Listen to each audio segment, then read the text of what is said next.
Maoist Hidma ఎన్కౌంటర్పై ఎన్నో అనుమానాలు వ్యక్తమవుతున్నాయి. రోజు రోజుకు ప్రజా సంఘాల్లో అనుమానాలు కూడా పెరుగుతున్న పరిస్థితి కనబడుతోంది. హిడ్మా ఎన్కౌంటర్ సంబంధించి వాస్తవాలు వెల్లడించాలంటూ కూడా ఒక న్యాయవాది సుప్రీంకోర్టు ఎన్హెచ్ఆర్సీకి వెళ్ళిన పరిస్థితి కనబడుతుంది. హిడ్మాను పట్టుకొని చంపేశారంటూ పెద్ద ఎత్తున డౌట్స్ వస్తున్నాయి. దేవ్జీని పట్టించారంటూ కూడా విస్తృతంగా ప్రచారం జరుగుతుంది.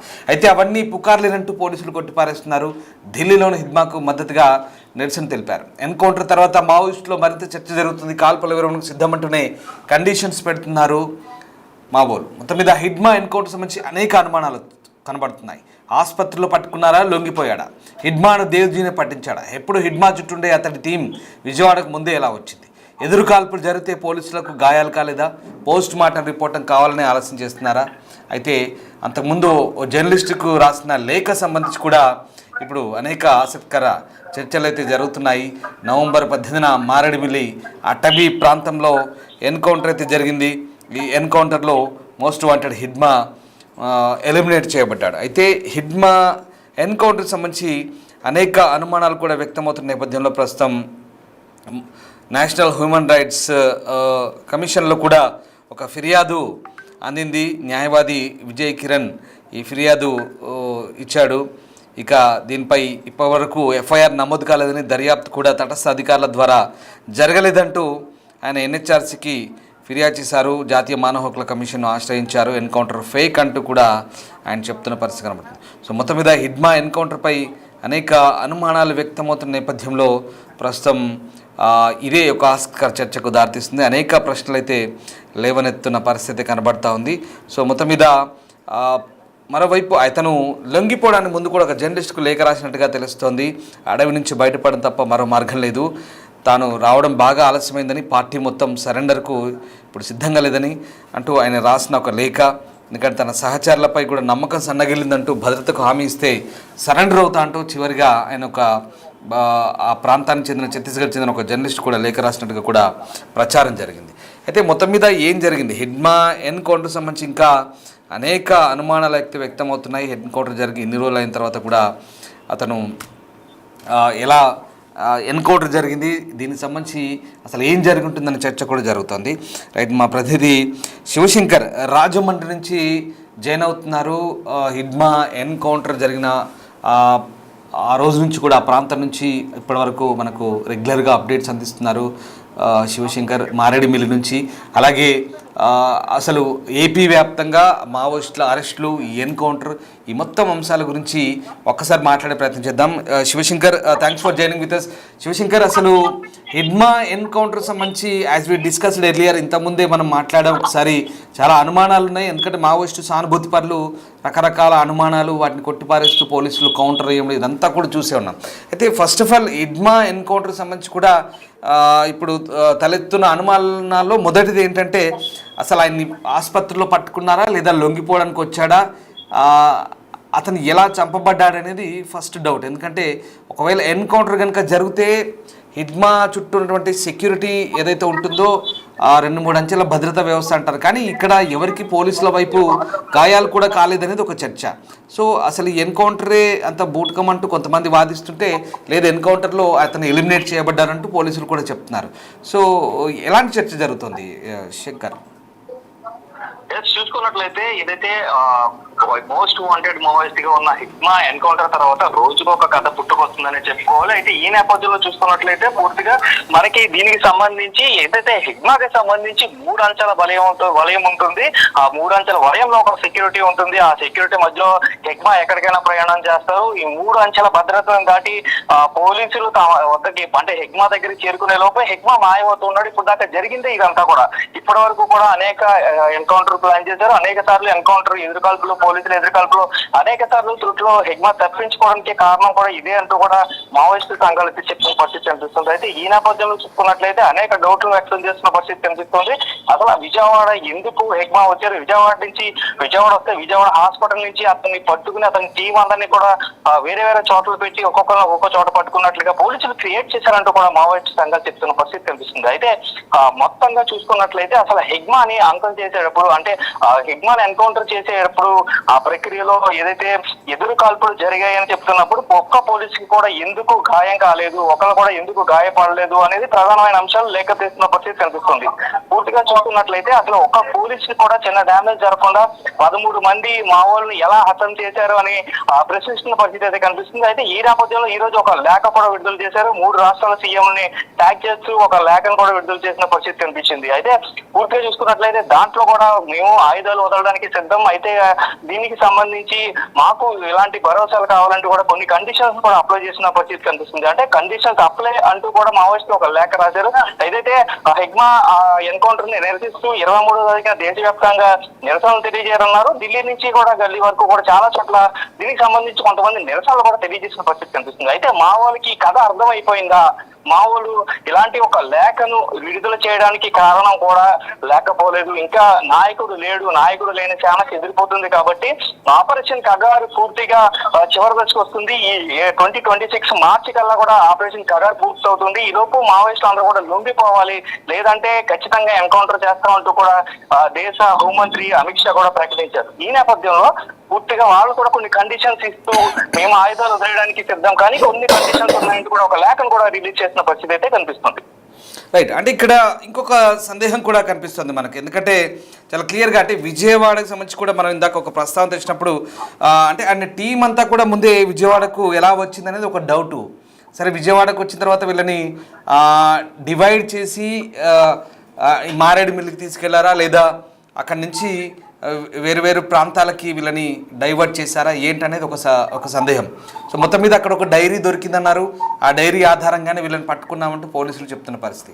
సో నిజంగా ఒక మాట శివశంకర్, ఎందుకంటే హిడ్మా లాంటి ఒక నాయకునితో అక్కడ ఎదురు కాల్పులు లేదా ఫైరింగ్ అనేది చోటు చేసుకున్నప్పుడు ఖచ్చితంగా ఎంతో కొంత ప్రతిఘటన అనేది ఉంటుంది. ఇక్కడ పోలీసులకు కూడా కొంత డ్యామేజ్ జరుగుతుంది కదా, మరి ఎందుకు ఏం జరగలేదు అనేది ఒక డౌటు. సో వాట్ ఎవర్, నిజంగా హిడ్మా అనే ఒక గెరిల్లా దళాన్ని నడిపించే ఒక వ్యూహాత్మకంగా స్ట్రాటజీతో వెళ్ళే ఆ టీమ్ లీడర్ ఎవరైతే ఉన్నారో ఎందుకు ప్రతిఘటించలేదు, పోలీసు కాల్పులు జరిగినప్పుడు అంత ఈజీగా ఎలా చిక్కాడు అనేది ఒక సందేహం. సో ఈ మారేడుమిల్లి టైగర్ జోన్ ఏదైతే ఉందో అది పోలీసులకు అంత అనువుగా మారిందా హిడ్మాని ఎలిమినేట్ చేయడంలో? చూస్తున్నట్లయితే దీనిలోనే ప్రత్యేకంగా దేవ్జీ అనే పేరు బయటకు వచ్చింది. దేవ్జీ అనే ఎవరైతే నాయకుడు ఉన్నాడో అతను అండర్ లో కూడా ఇవన్నీ ఆపరేషన్స్ కి సంబంధించి ఒక స్కెచ్ అయితే జరుగుతూ ఉంటుంది. అయితే దానికి మాస్టర్ మైండెడ్ గా హిగ్మా ఉంటాడు కాబట్టి అతని దగ్గర నుంచి, అంటే ముందుగా అతన్ని టేక్ ఓవర్ చేసుకొని అతని దగ్గర నుంచి కూడా పూర్తిగా ఇదంతా కూడా సమాచారాన్ని గ్యాదరించి వీరందరినీ కూడా ఒక్కసారిగా అటాక్ చేశారనేది కూడా ఇంకొక వాదన కూడా నడుస్తుంది. అయితే పోలీసులది మీడియా వారు కానీ వేరే విధంగా కానీ ప్రశ్నించినప్పుడు కానీ ఎక్కడ కూడా వీరు దేవ్జీ మా అండర్ లో ఉన్నారని కానీ దేవ్జీ కూడా ఎన్కౌంటర్ చనిపోయారని కానీ ఎక్కడ కూడా స్పష్టం చేయలేని పరిస్థితి కనిపిస్తుంది. అంటే ఇప్పటికీ దేవ్జీ ఎక్కడ ఉన్నారని మాత్రం ఇంకా తెలియలేని పరిస్థితి ఉంది. కాబట్టి అసలు విజయవాడ ఆపరేషన్ ఎలా జరిగింది, అసలు విజయవాడ నుంచే మొత్తం అంతా ఆపరేట్ జరిగింది. నేరుగా ఇంటెలిజెన్స్ చీఫ్ మహేష్ చంద్ర కూడా ఈ ఆపరేషన్ లో పాల్గొనడం కూడా ఒక పసుమరిపుగానే కనిపిస్తుంది. ఎందుకంటే అంత పక్కా సమాచారంతో ఇంటెలిజెన్స్ చీఫ్ ఇదంతా వ్యవహరించి అతని కంట్రోల్లో ఉంచుకునే మొత్తం ఆపరేషన్ కొనసాగించారనే వాదన కూడా వినిపిస్తుంది. రైట్, ఇక్కడ మీరు దేవ్జీ ప్రస్తావన తెచ్చారు కదా, సో దేవ్జీనే పట్టించాడా అనే డౌట్ కూడా కొంతమంది వ్యక్తం చేస్తున్నారు. ఎందుకంటే ఛత్తీస్గఢ్ చెందిన ఒక ఎమ్మెల్యే కూడా అతను కూడా ఇలాంటి అనుమానాలు వ్యక్తం చేస్తూ కూడా ఆయన ఒక స్టేట్మెంట్ కూడా పాస్ చేశారు. సో అసలు దేవ్జీ ఆచూకి సంబంధించి ఏంటి అంటే ఈ హిడ్మా ఎన్కౌంటర్ తర్వాత జరిగిన ఇంకో ఎన్కౌంటర్లో దేవ్జీ కూడా ఎలిమినేట్ అయ్యాడని చెప్తున్నారు, కానీ ఇప్పటివరకు దానికి సంబంధించిన క్లారిటీ లేదు. సో అసలు అతను ఉన్నాడా లేడా ఏంటి, అతనే పట్టించాడా, సహచరుల మీద నమ్మకం సన్నగిలుతుందంటూ ఆ లేఖలో హిడ్మా ప్రస్తావించడం ఇదంతా కూడా ఇది మనం ఎలా అర్థం చేసుకోవాలంటారు? అక్కడ ఏదైతే ఒక విలేకరికి హిగ్మా ఒక మెసేజ్ పంపించారని లేఖలో కావచ్చు, నిన్న 23వ తేదీన నిరసనలు తెలియజేయాలంటూ కూడా అధికార ప్రతినిధి అభయ్ ఇచ్చిన లేఖలో కావచ్చు, 2 లేఖల్లో కూడా ఖచ్చితంగా ఇన్ఫార్మర్స్ మా నుంచే ఉన్నారు, అనుచరుల నుంచి కొంతమంది ద్రోహులు ఉన్నారంటూ కూడా మెన్షన్ చేయడం అయితే ఇక్కడ చర్చనీయాంశంగా మారింది. అదే విధంగా చూసుకున్నట్లయితే దేవ్జీ ఏదైతే దేవ్జీకి సంబంధించి దేవ్జీ అనే వ్యక్తి 2 ఎన్కౌంటర్లో కూడా చనిపోలేదని పోలీసులు స్పష్టం చేసిన పరిస్థితి కనిపిస్తుంది. అయితే ఆ దేవిజీ ఎక్కడ ఉన్నాడు అనే విషయం పైనే ఇంకా ఎంక్వైరీ జరుగుతుంది. దేవిజీ అయితే పోలీసు అండర్ లోనూ లేడు. అదేవిధంగా దేవిజీ అనే వ్యక్తి మా ఎన్కౌంటర్ లో 2 ఎన్కౌంటర్ లో కూడా చనిపోయిన 13 మందిలో కూడా లేరని కూడా పోలీసులు స్పష్టం చేశారు. అయితే ఇప్పుడు దేవిజీ ఎక్కడ ఉన్నాడు అనేది పెద్ద చర్చనీయాంశంగా మారింది. ఎందుకంటే హిగ్మా తర్వాత అంత నెట్వర్క్ ఉన్న వ్యక్తి దేవిజీ ఇప్పుడు దేవిజీ ఇప్పుడు అజ్ఞాతంలో ఉన్నారా, లేదంటే అతను కూడా పోలీసుల అండర్ లోనే ఉన్నారా? అంటే హిగ్మాకి సంబంధించిన డైరీలో ఇంకా ఎంతమంది పేర్లు ఉన్నాయని బిటీవీ ప్రశ్నించినప్పుడు డీజీపీ కూడా దానికి సమాధానం ఇవ్వలేదు. ఇంకా అది మేము బహిర్గతం చేయము, అదంతా కూడా గోప్యంగా ఉంటుంది, ప్రజలు ఎవరు ప్యానిక్ అవ్వకుండా ఉండడం కోసం గోప్యంగా ఉంచామంటూ కూడా సమాధానం ఇచ్చిన పరిస్థితి కనిపించింది. ఈ నేపథ్యంలో చూసినట్లయితే మనకి ఖచ్చితంగా హిగ్మా తర్వాత అంతటి స్థానంలో ఉన్న దేవిజీ ఎక్కడ ఉన్నాడు అనేది కూడా చర్చనీయాంశంగా మారింది. దేవిజీ అయితే ప్రస్తుతం పోలీసుల అదుపులో లేడు, అలాగే ఎన్కౌంటర్ లో కూడా చనిపోలేదంటూ కూడా పోలీసులు స్పష్టం చేశారు. మరి దేవిజీ ఎక్కడ ఉన్నాడు అంటే ఇంత ధర్నాలకి పిలుపునిచ్చారు. అదేవిధంగా ఈ లొంగుబాటుకి సంబంధించి కొన్ని కండిషన్స్ అప్లై చేస్తూ కూడా ఒక లేఖ కూడా రిలీజ్ చేశారు. కానీ ఎక్కడ కూడా దేవిజీ ప్రస్తావన లేదు, అలాగే దేవిజీ నుంచి కూడా ఎటువంటి స్టేట్మెంట్ కూడా పాస్ అవ్వలేదు. సో ఇప్పుడు దేవిజీ ఏమయ్యారనే చర్చ అయితే పెద్దగా జరుగుతుందని చెప్పుకోవాలి రామదాస్. రైట్, ఇక్కడ ఈ వరుస ఆపరేషన్లు, లొంగుబాట్లు ఇవన్నీ చూసినప్పుడు ఖచ్చితంగా ఇక లొంగుబాటే శరణ్యము ఇప్పటికే ఆలస్యమైంది అన్నట్టుగా కూడా ఆ లేఖలో హిగ్మా ఒక సదరు జర్నలిస్ట్కు రాసినట్టుగా కొంత వైరల్ అయింది, ప్రచారం జరిగింది. కానీ దాంట్లో వాస్తవం ఏంటో ఏంటనేది తెలియదు. ఇప్పటికీ పోలీసులు దాన్ని అదంతా ఫేక్ అంటున్నారు. అది అలా ఉంచితే ఇప్పుడు మావోయిస్టులు కూడా ఇప్పుడున్న పరిస్థితిలో హిగ్మా ఎన్కౌంటర్ తర్వాత ఒకవేళ మిగిలిపోయిన మావోయిస్టులు ఎవరైనా ఉంటే కూడా లొంగిపోవడానికి అనేక కండిషన్స్ పెడుతున్నారు అనేది ఒక వాదన. నిజంగా ఇంకా మావోయిస్టులు ఉన్నారా? వీళ్ళంతా ఇంకా లొంగుబాటుకు సిద్ధంగా ఉన్నారా? ఏపీ పోలీస్ ఎలాంటి స్టేట్మెంట్ ఇస్తుందా? అండ్ అలాగే ఆపరేషన్ కగార్లో భాగంగా ఇదంతా జరుగుతుంది కాబట్టి సెక్యూరిటీ ఫోర్సెస్ ఏం చెప్తున్నాయి? వాస్తవానికి ఇంకా ఎవరైనా మిగిలి ఉన్నారా? ఇంకా కంప్లీట్గా దీనికి సంబంధించిన ఒక క్లియర్ కట్ స్టేట్మెంట్ ఏమైనా పోలీస్ వైపు నుంచి ఇంకా వచ్చే ఛాన్స్ ఉందనుకోవచ్చా? ఏపీ పోలీసులు అయితే స్పష్టం చేశారు. దీనికి సంబంధించి అడిషనల్ డీజీపీ అదేవిధంగా స్టేట్ ఇంటెలిజెన్స్ చీఫ్ మహేష్ చంద్ర అయితే ఒక స్పష్టమైన స్టేట్మెంట్ కూడా పాస్ చేశారు బిటిఏ ద్వారా. అయితే ఎవరైనా మావోయిస్టులు ఉంటే కనుక లొంగిపోండి, మీకు పునరావాసం కల్పిస్తాము, ఖచ్చితంగా జనజీవన సేవంతులు కలిసిపోయే అవకాశాన్ని కల్పిస్తామంటూ కూడా ఓపెన్ స్టేట్మెంట్ పాస్ చేసిన పరిస్థితి కనిపిస్తుంది. అయితే ఎవరు కూడా మావోయిస్టులుగా ఉండద్దు, మీరు అందరూ కూడా ఆపరేషన్ కగారు ఉంటే కనుక ఆపరేషన్ కగారులో ఖచ్చితంగా మీ ప్రాణాలు కోల్పోయే అవకాశం ఉంటుంది. కాబట్టి మీరు అందరూ కూడా ఖచ్చితంగా వచ్చి జనజీవన సేవంతులు కలిసిపోవాలి, మీకు అందరికి కూడా పునరావాసం కల్పిస్తామంటూ కూడా ఇప్పటికే స్టేట్ పోలీస్ అయితే ఇప్పటికే చెప్పిన పరిస్థితి కనిపిస్తుంది. ఈ నేపథ్యంలోనే పోలీసులకి మావోయిస్టు ఒక లేఖ రాసినట్టుగా కూడా మనకి తెలుస్తుంది. అయితే అందులో ఆంధ్రప్రదేశ్ కి సంబంధించి ఎటువంటి లేఖ విడుదల చేయలేదు. అంటే ఇప్పుడు 3 రాష్ట్రాలకి ఏదైతే లేఖను విడుదల చేశారో ఆ లేఖకు సంబంధించి అందులో 3 ముఖ్యమంత్రులకు రాశారు. ఛత్తీస్గఢ్, మహారాష్ట్ర అలాగే ఇంకొక స్టేట్ కి సంబంధించి రాశారు. కానీ ఏపీకి సంబంధించి అయితే ఎటువంటి లొంగుబాట్లకి సంబంధించిన అభ్యర్థనలు అయితే ప్రస్తుతానికి రాలేదనే చెప్పుకోవడం. రైట్, ఫైనల్గా శివశంకర్ అంటే ఇక్కడ హిగ్మా నేరాల చిట్టా కనుక చూస్తే కనుక వందలాది మందిని హిగ్మా హతం చేశాడు అంటూ అదంతా కూడా లెక్కలతో సహా ఇప్పటి వరకు చనిపోయే వరకు ఆయన చేసిన ఆ నేరాల చిట్టా అంతా కూడా చెప్తున్న పరిస్థితి. ఎంతమందిని ఎవరెవరిని ఏ ప్రాంతంలో ఎక్కడెక్కడ మందుపాత్రలతో అటాక్ చేసి చంపాడు, ఆయుధాలు స్వాధీనం చేసుకున్నాడు, గెరిల్లా వ్యూహాలు, ఇవన్నీ కూడా నక్సల్స్ వ్యతిరేకులు ఆయనకు వ్యతిరేకంగా వాదిస్తున్న పరిస్థితి. అట్ ద సేమ్ టైం ఆయన చనిపోయిన తర్వాత, ఆయన ఎలిమినేట్ అయిన తర్వాత చాలామంది సానుభూతి పరులు ఆయనకు అనుకూలంగా సానుభూతి ప్రకటించి మాట్లాడడం, ఇదంతా ఇట్స్ జనరలైజ్ చేసి చూస్తే కనుక ఇది కామన్. మనకు ఆ చర్చ అనేది జరుగుతుంటుంది రెండు వైపులా. బట్ ఇక్కడ ఓవరాల్గా సాధారణ ప్రజానికం అంటే వాళ్ళకి ఈ మావోయిజానికి సంబంధించి పెద్ద మాట్లాడేంత ఆసక్తి ఉండొచ్చు, లేకపోవచ్చు. బట్ ఇప్పుడున్న పరిస్థితుల్లో అంతగా ఈ అంశానికి పెద్దగా సామాన్య జనం దీని గురించి ఆలోచిస్తున్నారా లేదా అంటే ఏం చెప్పొచ్చు మనం. ఎందుకంటే ఇప్పుడున్న పరిస్థితుల్లో ఆ విజయవాడ కానీ మారేడుమిల్లి కానీ ఓవరాల్ ఏపీ వ్యాప్తంగా కూడా పెద్దగా మావోయిస్టుల ఉనికి కానీ దానికి సంబంధించిన చర్చ కానీ ఎక్కడా లేదు, అసలు ఆ ప్రస్తావన లేదు ఇటీవలి కాలంలో.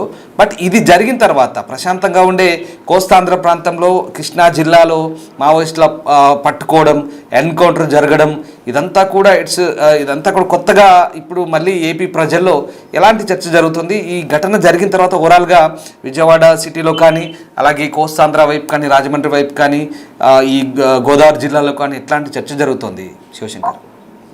జస్ట్ చూసుకున్నట్లయితే ఇది మారేడుమిల్లి ప్రాంతంలో ఇప్పటికీ నాలుగో ఎన్కౌంటర్ అని చెప్పుకోవాలి. ఎందుకంటే అంతకు ముందు 2 ఎన్కౌంటర్లు జరిగాయి, దాని తర్వాత 2 రోజులు వరుసగా 2 ఎన్కౌంటర్లు జరిగాయి. మొత్తం కలిపితే 4 ఎన్కౌంటర్లు ఇప్పటికే చోటు చేసుకున్న నేపథ్యంలో పూర్తిగా అయితే మావోయిస్టులు ఇక్కడ తలదలుచుకోవడానికి వస్తున్నారని ఒక జనరలైజ్డ్ ఒక టాపిక్ అయితే నడుస్తుంది ప్రజలు అని చెప్పుకోవాలి. ఎందుకంటే ఎంతమంది విజయవాడ లాంటి మెయిన్ సిటీలో కానీ, అలాగే ఏలూరు లాంటి అత్యధికంగా ఉన్న సిటీస్ లో, ఈ నేరో సిటీస్ లో కావచ్చు, ఇలాగ కాకినాడ జిల్లా పెద్దపురం నియోజకవర్గంలో కావచ్చు, రావులపల్లి కావచ్చు, ఇలా అనేక చోట్ల మావోయిస్టులు పట్టుకోవడం, వాళ్ళ దగ్గర నుంచి కూడా వెపన్స్ అన్ని కూడా సరెండర్ చేసుకోవడం, అలాగే వాళ్ళందరినీ కూడా ఇప్పటికే రిమైండ్ కి పంపడం అయితే జరిగింది. ఈ నేపథ్యంలో ఇంకా ఎవరైనా ఉన్నారని కొంచెం ప్యానిక్ అవుతున్నప్పటికీ కూడా పోలీసులు ఎట్టి పరిస్థితుల్లో మీరు ప్యానిక్ అవ్వద్దు, ఎవరున్నారో వాళ్ళందరూ ఇన్ఫర్మేషన్ మాకుంది, వాళ్ళందరినీ కూడా మేము మానిటర్ చేస్తూనే ఉన్నామంటూ కూడా చెప్తున్న పరిస్థితి కనిపిస్తుంది. సో ఎవరి దగ్గర ఆయుధాలు ఉన్నాయో వారందరినీ కూడా టేక్ ఓవర్ చేసుకున్నాం, ఇప్పటికే బైండ్ ఓవర్స్ పెట్టాం, ఇప్పటికే సరెండర్ చేసిన పరిస్థితి అయితే ఉందంటూ కూడా చెప్తున్న పరిస్థితి కనిపిస్తుంది. సో ఏపీలో పెద్దగా ఎఫెక్ట్ లేదని చెప్పుకోవాలి. ఎందుకంటే ఇటు పక్కన సానుభూతిగా కానీ, మావోయిస్టులకు అనుకూలంగా కానీ, మావోయిస్టులకు వ్యతిరేకంగా కానీ ఎటువంటి టాపిక్ అయితే నడవట్లేదు. కానీ కొంచెం వరకు విజయవాడ ఏదైతే ఆయా ప్రాంతాల్లో మావోయిస్టులు పట్టుబడ్డారో, అలాగే ఏలూరులో అక్కడ మాత్రం కొంచెం ప్యానిక్ అయ్యారనే చెప్పుకోవాలి. ఆ కొంచెం ప్యానిక్ అయ్యేదానికి పోలీసులు కూడా కొంచెం ధైర్యంగా ఉండండి, ఎవరు ఎటువంటి ఇబ్బందులు పడక్కర్లేదంటూ కూడా వారు కూడా ఒక స్పష్టమైన హామీ ఇవ్వడంతో ప్రజలందరూ కూడా నార్మల్ గానే ఉన్న సిచ్యువేషన్ అయితే ఇక్కడ కనిపిస్తున్నాయి. Right, yes, thank you Shivashankar. So ఇది మొత్తం మీద హిడ్మా ఎలిమినేషన్ తర్వాత ఒక చర్చ అయితే జరుగుతుంది. నిజంగా హిడ్మాని పట్టుకొని చంపారా, ఎన్కౌంటర్ నిజమేనా కాదా అనేది మావోయిస్టు సానుభూతి పరులు లేవనెత్తున్న చర్చ. దీనికి సంబంధించి కొన్ని అనుమానాలు కూడా లేవనెత్తున్నారు. హిడ్మా టీం విజయవాడ నుంచి అసలు విజయవాడ ఎలా చేరుకుంది, విజయవాడ నుంచి ఎలా పట్టుకొచ్చారు, మారేడుమిల్లులో ఎలా చిక్కాడు, ఎన్కౌంటర్ జరిగితే పోలీసులకు ఎందుకు ప్రతిఘటిస్తే అటువైపు ఇటువైపు రెండు వైపులా డ్యామేజ్ లేదా గాయాలు కనీసం ఏదైనా జరగాలి, కానీ ఎందుకు జరగలేదు, ఏం జరిగింది అనేది మావోయిస్టు సానుభూతి పరులు లేవనెత్తున్న ప్రశ్నలు. ఇవన్నీ కూడా అందులో భాగమే. సో కానీ హిడ్మా లాంటి మోస్ట్ వాంటెడ్ మావోయిస్ట్ని ఎలిమినేట్ చేయడం ద్వారా మావోయిజాన్ని పూర్తిగా తుదముట్టించగలిగామంటూ పోలీసులు అనౌన్స్ చేస్తున్న పరిస్థితి కనబడుతోంది. మార్చ్ 2026 కల్లా పూర్తిగా మావోయిస్టు రహిత భారతాన్ని నిర్మిస్తామన్న కేంద్ర ప్రభుత్వ లక్ష్యాలు కూడా దగ్గరలో ఉన్నాయంటూ పోలీసులు చెప్తున్న పరిస్థితి. సో ఏదేమైనా హిడ్మా లాంటి ఒక గెరిల్లా వ్యూహాన్ని రచిస్తూ కంప్లీట్గా యుద్ధతంత్రాన్ని నమ్ముకొని పూర్తిగా వైలెన్స్ని నమ్ముకొని ఆ రకమైనటువంటి పందాతో వెళ్తున్న హింసా మార్గంలో వెళ్తున్న హిడ్మాని ఎలిమినేట్ చేయడం ద్వారా ఒక రకంగా ఈ హింసని తగ్గించగలిగామని పోలీసులు చెప్తున్నారు. మావోయిస్టులో కూడా చాలామంది సిద్ధాంతాన్ని నమ్ముకొని పనిచేస్తున్న వాళ్ళు కొంతమంది అయితే ఇతను హిడ్మా కంప్లీట్గా హింసనే ఆయుధంగా మలుచుకొని ఒక రకంగా పూర్తిగా గెరిల్లా దాడులు లేదా 2010 నుంచి అనేక సిఆర్పిఎఫ్ జవాన్లు చంపడం, అక్కడి ఛత్తీస్గఢ్ నేతల్ని చంపడం నుంచి మొదలుకొని చాలా వరకు సుక్మా, బస్తర్, అబూజ్మడ్, దంతెవాడ, 1 కాదు 2 కాదు చాలా ప్రాంతాల్లో ఇప్పటి వరకు హిడ్మా సంబంధించినటువంటి ఏదైతే నేరాల చిట్టా ఉందో, అలాగే అతను చేసిన ఈ దాడులు, హత్యల పరంపర, ఇవన్నీ కూడా వీళ్ళు కూడా ఇటువైపు నుంచి తీస్తున్న పరిస్థితి. ఈ కోణంలో ఆలోచిస్తే హిడ్మా లాంటి మోస్ట్ వాంటెడ్ మావోయిస్ట్ని పూర్తిగా తుదముట్టించడం అనేది ఒక రకంగా తమకు పెద్ద విజయంగా పోలీసులు చెప్పుకుంటున్నారు. సో ఏదేమైనా హిడ్మా ఎన్కౌంటర్ సంబంధించి అనుమానాలు ఇటు, అలాగే ఎన్కౌంటర్ జరిగిన తర్వాత విజయంగా భావిస్తున్న పోలీసులు, ఇది భిన్నమైన వాతావరణం అయితే ప్రస్తుతం కనిపిస్తుంది. బట్ ఏపీ లాంటి ప్రాంతాల్లో మావోయిస్టుల అలజడి లేదు, ఊసు లేదు, ఆ చర్చ లేని ఇప్పుడున్న పరిస్థితుల్లో హిడ్మా ఎన్కౌంటర్ జరగడం అనేది అయితే ఒక భిన్నమైన పరిణామంగానే చెప్పాలి. ఎందుకంటే పూర్తిగా ఛత్తీస్గఢ్కు లేదా తెలంగాణ ఛత్తీస్గఢ్ సరిహద్దు లేదా ఆంధ్ర ఒరిస్సా బార్డర్ సరిహద్దులో ఉండాల్సినటువంటి మావోయిస్టుల ఉనికి అలజడి ఏదైతే ఉందో ఏకంగా ఇటు కోస్తాంధ్ర వైపు రావడం, అది కూడా విజయవాడ ప్రాంతంలో మావోయిస్టులు పట్టుబడడం అనేది ఇప్పుడు అయితే ఒక ఆసక్తికర చర్చ. భవిష్యత్తులో ఇంకా మావోయిస్టులు ఎవరన్నా ఉంటే జనజీవన స్రవంతిలో కలవాలంటూ పోలీసులు చెప్తున్నారు. దానికి తగ్గట్టుగా వాళ్ళ రిహాబిలిటేషన్ ప్యాకేజ్ కూడా అందిస్తామంటూ పోలీసులు చెప్తున్న నేపథ్యంలో ప్రస్తుతం హిడ్మా ఎన్కౌంటర్ సంబంధించి జరుగుతున్న చర్చ అయితే ప్రస్తుతం ఇటీవల కాలంలో ఒక హాట్ టాపిక్గా మారిందని చెప్పొచ్చు.